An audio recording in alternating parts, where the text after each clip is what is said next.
दोस्तों बहुत बहुत स्वागत करता हूं आप सभी का। एक ऐसी खबर जिसने पूरे देश को हैरान कर दिया है। दोस्तों खबर ये मिल रही है कि 5 अक्टूबर को आरएसएस का एक कार्यक्रम महाराष्ट्र के अमरावती में होगा। इस कार्यक्रम में मुख्य अतिथि के तौर पर सीजेआई बी.आर. गवई की मां जी को आमंत्रित किया गया है। इस समय दोस्तों चारों तरफ इसी खबर पर चर्चा हो रही है, लेकिन इस खबर के एक पक्ष पर कोई गौर नहीं कर रहा है, जिस पर आज मैं आपसे चर्चा करने जा रहा हूं। दोस्तों ये तो आप सभी जानते हैं कि बी.आर. गवई साहब भारत के पहले दलित सीजेआई हैं। आप लोग ये भी जान लीजिए कि जो बी.आर. गवई साहब हैं, इनके पिता ने जब बी.आर. अम्बेडकर जी ने बौद्ध धर्म अपनाया था, तब इनके पिताजी ने भी बौद्ध धर्म अपना लिया था। तो इनके पिता जी ने बौद्ध धर्म अपना लिया था, तो जाहिर तौर पर इनका जो परिवार है बौद्धिस्ट परिवार हुआ। लोग ये भी कहते हैं कि बी.आर. गवई साहब पहले बौद्ध सीजेआई हैं, लेकिन किसी दलित से, किसी बौद्धिस्ट से आरएसएस का क्या रिश्ता हो सकता है। दोस्तों ये सोचने वाली बात है कि अभी तक कोई भी दलित आरएसएस का चीफ नहीं बन पाया है, कोई भी दलित शंकराचार्य नहीं बन पाया है। इस बीच एक चुटकुला चल रहा है। एक देवकी नंदन ठाकुर शर्मा हैं, इनका एक बयान इसमें बड़ी ज़्यादा चर्चा में है। ये कह रहे हैं कि हमेशा के लिए भारत का राष्ट्रपति शंकराचार्य को बना देना चाहिए। शायद देवकी नंदन ठाकुर जी को ये मालूम नहीं है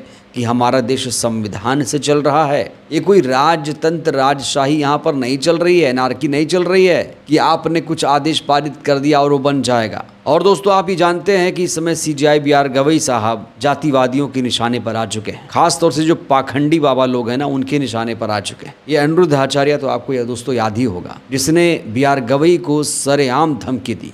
तो वो तो सब कर सकते हैं, वो तो प्रकट होकर रावण को भी मार सकते हैं, हिरण्यकश्यप की छाती भी फाड़ सकते हैं।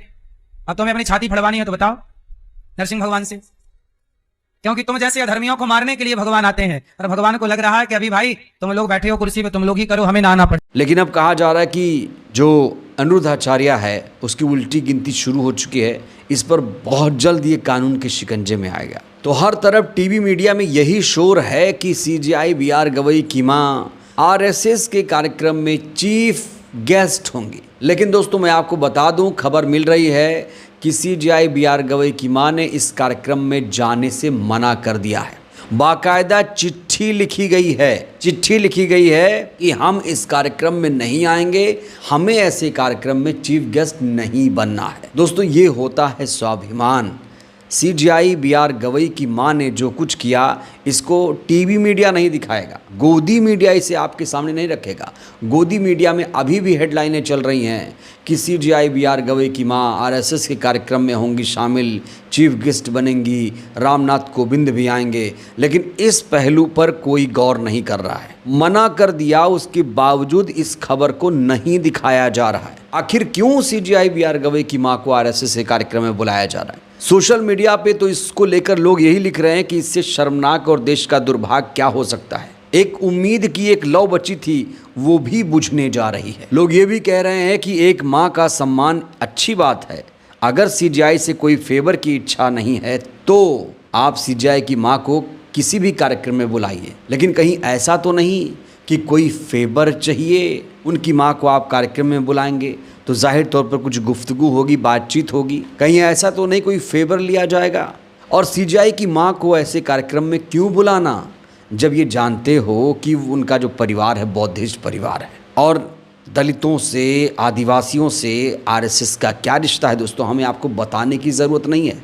ये जो SC ST OBC लोग हैं ना, यही दरअसल आरएसएस के पहिए हैं, यही मुख्य पहिए हैं। बीजेपी के भी यही पहिए हैं। यही पहिए जब निकल जाएंगे तो इनकी शक्ति खुद ही खत्म हो जाएगी। और ये भी आप जानिए, इस समय जो सरकार है वो आरएसएस की सरकार है। नरेंद्र मोदी आरएसएस से निकले हुए हैं, अमित शाह आरएसएस से निकले हुए हैं, राजनाथ सिंह आरएसएस से निकले हुए हैं, और जो मुख्यमंत्री हैं देवेंद्र फडणवीस आरएसएस से निकले हुए हैं, जो स्पीकर ओम बिरला हैं ये भी आरएसएस से आए हुए हैं, जो उपराष्ट्रपति CP बालाकृष्णन आए हुए हैं ये भी आरएसएस की शाखा से आए हुए हैं। तो इस समय जो सरकार है वो आरएसएस की चल रही है। और अब तो सरेआम लोग जो अमित शाह हैं, नरेंद्र मोदी हैं, लगातार वो आरएसएस की तारीफ कर रहे हैं। लेकिन बड़ा सवाल यह है आरएसएस का इस देश की आज़ादी में क्या योगदान है। आरएसएस खुद को कहता है वो सबसे राष्ट्रवादी संगठन, देशभक्त संगठन। क्या देशभक्ति दिखाई है आरएसएस ने अब तक? क्या कोई ये सवाल पूछेगा? जब देश आज़ादी की लड़ाई लड़ रहा था उस समय आरएसएस क्या कर रहा था? ये भी दोस्तों अपने आप में बड़ा सवाल है। तो जिस तरीके से सीजेआई बी आर गवई साहब की मां को आरएसएस के कार्यक्रम में आमंत्रित किया गया, लोग इसको लेकर निंदा कर रहे हैं।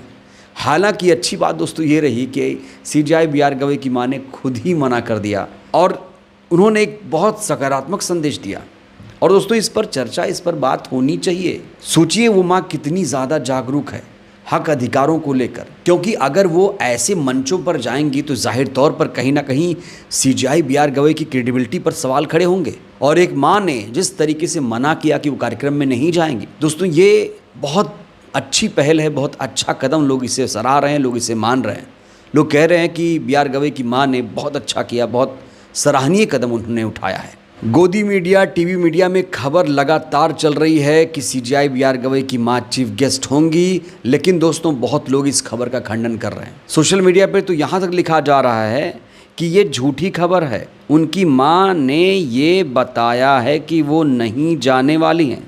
लेटर पढ़ो और झूठ फैलाना बंद करो। इसको लेकर बाकायदा लेटर लिख दिया गया है कि हम इस कार्यक्रम में नहीं आएंगे। दोस्तों आप जान लीजिए इस समय जो सीजेआई बी आर गवई साहब हैं वो जातिवादी मानसिकता के लोगों के निशाने पर आ चुके हैं। क्यों? क्योंकि खजुराहो का एक केस आपको याद होगा, जहां पर एक व्यक्ति सुप्रीम कोर्ट पहुंचा और उसने कहा कि मूर्ति खंडित हो गई है, हमारी याचिका पे सुनवाई करिए और तुरंत मूर्ति की मरम्मत का आदेश जारी करिए। उसके बाद आप जानते हैं सीजेआई बी आर गवई ने उस याचिका को खारिज किया और कहा कि जाओ एएसआई से कहो, सरकार से कहो, मूर्ति मरम्मत कराने का काम उन्हीं लोगों का, हमारा काम नहीं है। लेकिन फिर उसके बाद सीजेआई बी आर गवई को क्या क्या कहा गया आपको मुझे बताने की ज़रूरत नहीं है दोस्तों। उन्हें देशद्रोही, गद्दार, सनातन विरोधी, हिंदू धर्म विरोधी, गवई गवार, न जाने क्या क्या कहा गया दोस्तों। लेकिन बी आर गवई दोस्तों अभी भी संविधान, लोकतंत्र की बात लगातार कर रहे हैं और मात्र 1 से 1.5 महीने का कार्यकाल बचा हुआ है। एक उम्मीद की लौ बने हुए हैं सीजेआई बी आर गवई और कहा जा रहा है 1-1.5 महीने में वो कुछ बड़े बड़े फैसले लेने वाले हैं दोस्तों। वो फैसले जो अभी तक नहीं हुए सीजेआई बी आर गवई उसे लेंगे, आप लोग देखिएगा, क्योंकि उन्हें भी लग रहा है कि बहुजन समाज उन्हें बहुत मान रहा है, बहुत चाह रहा है, बहुत प्यार कर रहा है। तो जाहिर तौर पर बहुजन समाज को उनसे बहुत ज़्यादा उम्मीदें हैं। और सीजेआई बी आर गवई की माँ के बारे में जो खबरें, झूठी खबरें फैलाई जा रही हैं दोस्तों, ये खबर कहा जा रहा है बकवास है। उनकी माँ ऐसे कार्यक्रम में नहीं जाने वाली हैं। चिट्ठी लिखी गई है बाकायदा इसको लेकर। बहरहाल इस वीडियो में इतना ही। आपको सीजेआई बी आर गवई से कितनी उम्मीदें हैं और बड़ा सवाल, क्या सीजेआई बी आर गवई की मां को ऐसे कार्यक्रमों में जाना चाहिए? दोस्तों इसको लेकर आप लोग क्या सोचते हैं? राय दीजिएगा। बहुत बहुत धन्यवाद।